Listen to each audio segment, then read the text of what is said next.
saddening. Just wanted to leave this out there a little bit. Maybe uh, there's been a lot of beef between men and women uh, lately. Matter of fact, quite a lot. And it's been to a point where a lot of the social aspects have gotten pretty conflictive between men and women, especially when men and women of color.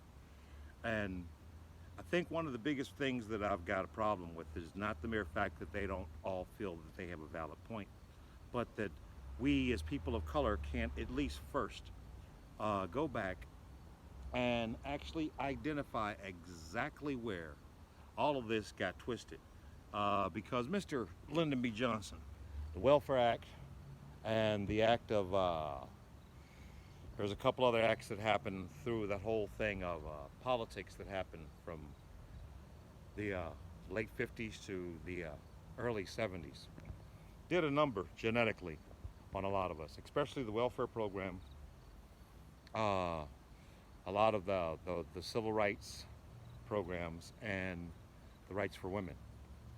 Because, while everything else can be said and done, it's still the most difficult argument to actually state from a black male perspective that there's nowhere that you can find any legislation that was specifically pointed towards black male.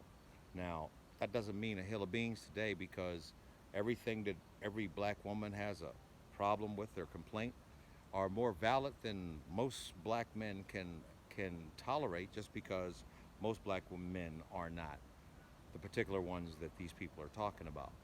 Now we have a whole lot of these issues, and they're even more complicated because now we're in the years of sexuality, not just sex, which means that now uh, you got black men that are now becoming even more uncomfortable with the fact that more women, even black women, like watch gay porn, not just porn. Oh, you hush. He's like, let me at him, let me at him, let me at him. See, and then it's all over. Look at that. Okay, back to you. So, problem is, it's not enough. You can't just say, see, this is where it is because these people who are adults now were created by the people who were created by the people that were manipulated back in these late 50s to early 70s. And so it's genetic. It's genetic now. And part of the problem that we have here is that, we can't find a way of taking it down a level of intensity when, men and women want to, talk about all this. Why can't y'all this, that, and the other? It's bigger than just your personal issues. This is genetic now. This ain't nothing going on but the rent.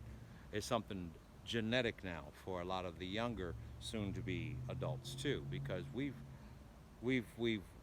literally embedded these things into our conditioning in our society.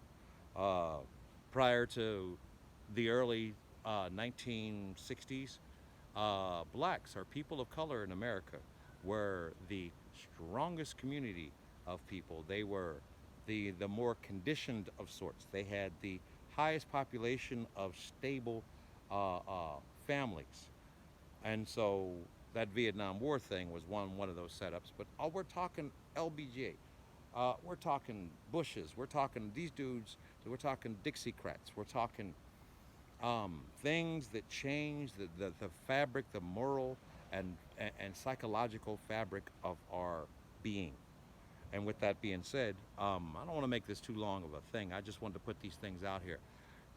In most cases, when you're dealing with these people, rather men or women or whatnot, the most difficult thing is for either person to actually be able to engage into communication and understanding with each other, just on the level of neither one of us are idiots because of this genetic mutation that has occurred within, some of these people that now can't even handle the mere fact that your sexualities and your mental stabilities are not necessarily as precise anymore either, and that in itself complicates things. So I'm just going to toss a few of those things out there and see what you think about all these things, and we can get a little deeper about this. I can go a little bit farther with this, but I am Alpha Master Pimp Sir Easy, active dominant, and the great poet Easy, Hafiz, and a lot of other things. But today I'm woke. I'm woke enough to actually be concerned about the mere fact that you can never stop an argument, unless you can at least convince each person in this argument that they're both not idiots. And well, it's so intensely embedded into people's psyche now that, conflict resolution has become the number one cause of domestic abuse. With that being said, please understand that for people of color, that's so real because next to just basic drug violence or being shot by a cop, we're killing each other domestically, all because of this genetic thing that was actually manipulatively placed, to actually uh, teach them uppity Negroes a thing or two by way of Lyndon B. Johnson. Now, this guy was so powerful that he never wore pants. He rarely wore pants. Every time he was around women, rather it be his own kids, he was always naked from the waist down. Was told that he had big balls. I mean, like AC/DC, the whole thing. I've got big balls. And he hated Hoover, who was a cross-dresser, loved himself some female baby blue silk panties that he would wear all the time. And Hoover was no joke either.